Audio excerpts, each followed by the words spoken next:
조갑제 TV 시청자 여러분 안녕하십니까. 2024년 9월 29일 밤 9시입니다. 이틀 전에 이스라엘군이 폭격으로 중동 최대의 친이란 무장단체인 헤즈볼라의 최고사령관 하산 나스랄라를 제거한 것은 그 후견국인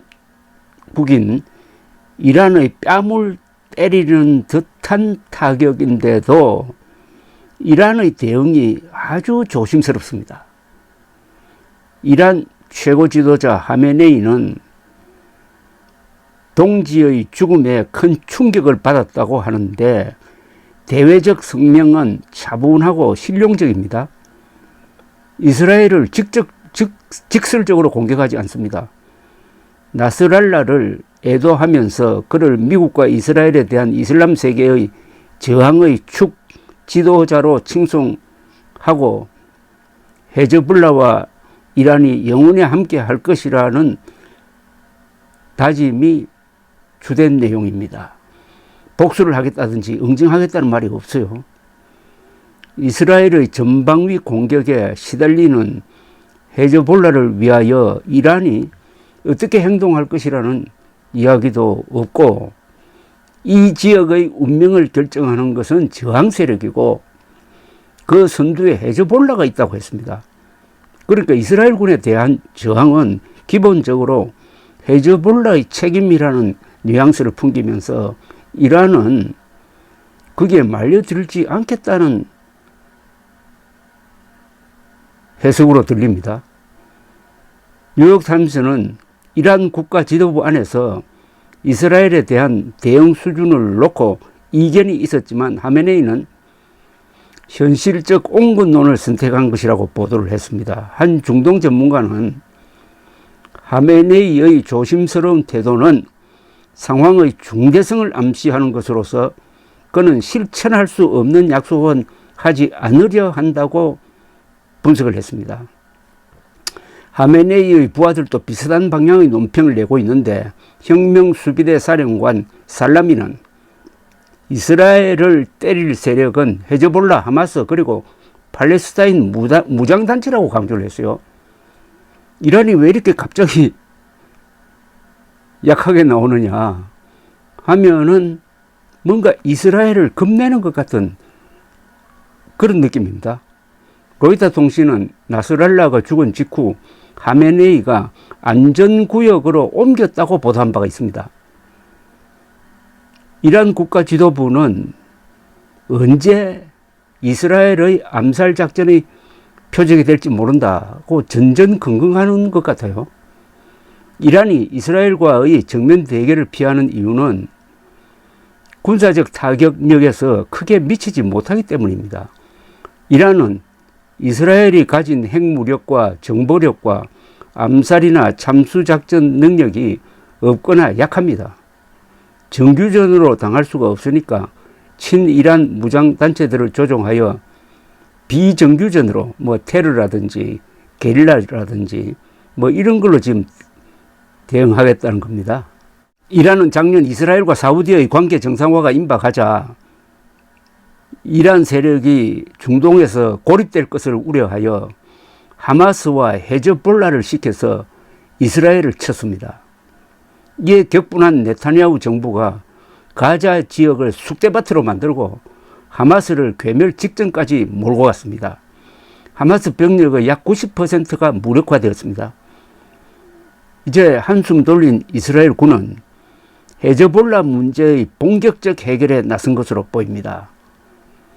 이스라엘과 사우디 정상화를 저지한다는 이란의 당면 목표는 성공했으나 이제 본격화될 이스라엘의 반격 여하에 따라서는 이란 지휘부와 본토가 공격당할지 모르는 형편이 되자 일단 낮은 자세를 취하고 있는 것으로 보입니다. 문제는 이스라엘이 헤즈볼라를 하마스처럼 철저히 깨부수려고 달려들 때 이란이 어느 선까지 참을 수 있는가입니다. 공이 이제는 이란 쪽으로 넘어왔어요. 그동안에는 하마스가 이스라엘을 치고 이스라엘이 가자 지역으로 쳐들어가서 하마스 소탄 작전을 벌이면 이스라엘의 북쪽에 있는 레바논 남부에서 헤즈볼라가 이스라엘 북쪽을 향해서 계속 로켓포를 쏘고, 그러니까 거기 살던 약 10만 명의 이스라엘 사람들이 피란을 가고, 이런 상황을 우선 이스라엘이 참으면서 약간 온건한 대응으로 쭉 시간을 벌다가 이제 가자 지구 전투는 사실상 마무리 단계다. 그러니까 병력을 지금 북쪽으로 옮겨가지고 이젠 본격적으로 헤즈볼라를 손보겠다. 이렇게 나오면서 지난 한 10일 동안에 계속 작전을 확대시키고 있습니다. 맨 처음에는 전투기를 동원해가지고 헤즈볼라의 탄약 창고, 로켓 기지를 폭격을 하더니, 그 다음에는 기상천외한 방식으로 헤즈볼라 요원들이 갖고 있는 무슨 호출기와 워키토키를 폭발시켜가지고 수천 명이 죽고 다치도록 만들고, 그 다음에는 헤즈볼라의 지휘부를 하나하나 소탕해가는 그런 폭격 작전을 펼치다가 이틀 전에는 드디어 헤즈볼라의 하스랄라 최고 지도자가 베이루트 시내의 지하 사령부에서 회의를 한다는 정보를 입수해가지고 전투기를 출격시켜가지고 벙커 버스트 폭탄 하나가 거의 1톤 나가는, 그리고 지하로 뚫고 들어가서 지하에서 터지는, 이걸 퍼부어가지고 한 7층 8층 되는 건물 4채를 완전히 폭삭 가라앉게 만들고, 거기서 나스랄라도 죽고 그 부하 사령관도 죽고 이란의 주요 지휘관도 거기 죽었습니다. 그 뒤에도 계속 지금 베이루트 근방을 폭격을 하고 있습니다. 동시에 지금 북부 전선에 이 예비 병력을 소집해가지고 병력을 지금 집중시키고 있습니다. 언젠가는 보병 또는 기갑부대에 의한 이스라엘 남부 진격이 있을 가능성이 있습니다. 지금은 폭격만 하고 있는데, 이렇게 되면 헤즈볼라도 저항을 하겠죠. 헤즈볼라는 하마스보다 병력도 많고 무기도 많습니다. 그러나 헤즈볼라가 지휘부가 거의 무력화되고, 그리고 워키토키 무슨 호출기 폭파로 해가지고 통신망이 지금 거의 마비 지경으로 가 있으니까 과연 효과적인 저항을 할 수 있겠느냐 하는 것은 그때 가봐야 아는데, 어쨌든 피냄새를 맡은 네타냐후는 이번 기회에 헤즈볼라 문제를 원천적으로 해결하겠다. 헤즈볼라를 꺾어버리면 하마스도 같이 나가고 그 다음에는 이란이 고립된다.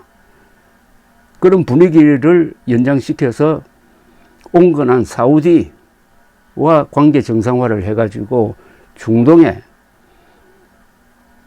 평화, 안정, 그리고 번영의 어떤 새로운 질서를 만들겠다는 이런 지금 보관을 가지고 네타냐후는 임하고 있습니다. 네타냐후는 한 몇 시간 전에 이번 암살 작전은 내가 명령했다라고 선언을 했습니다.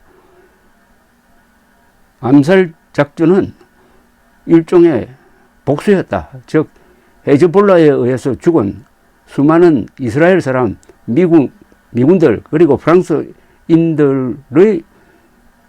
말하자면 원혼을 달래는 것이었다. 또 헤즈볼라가 재건하는 걸 막기 위해서는 지휘부를 말살시켜야 한다고 판단했다라고 당당하게 이야기를 했습니다. 주도권이 네타냐후 쪽으로 간 것 같아요. 이란이 지금 수세에 몰렸습니다. 이게 중동 전체의 미래를 어떻게 바꿀지 지금 아무도 속단할 수 없지만은 일단 전환점에 온 것은 사실입니다.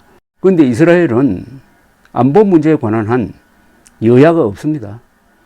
네타냐후를 그렇게 비판하던 야당도 이번에 헤즈볼라 응징 작전에는 박수를 보내고 있습니다. 감사합니다.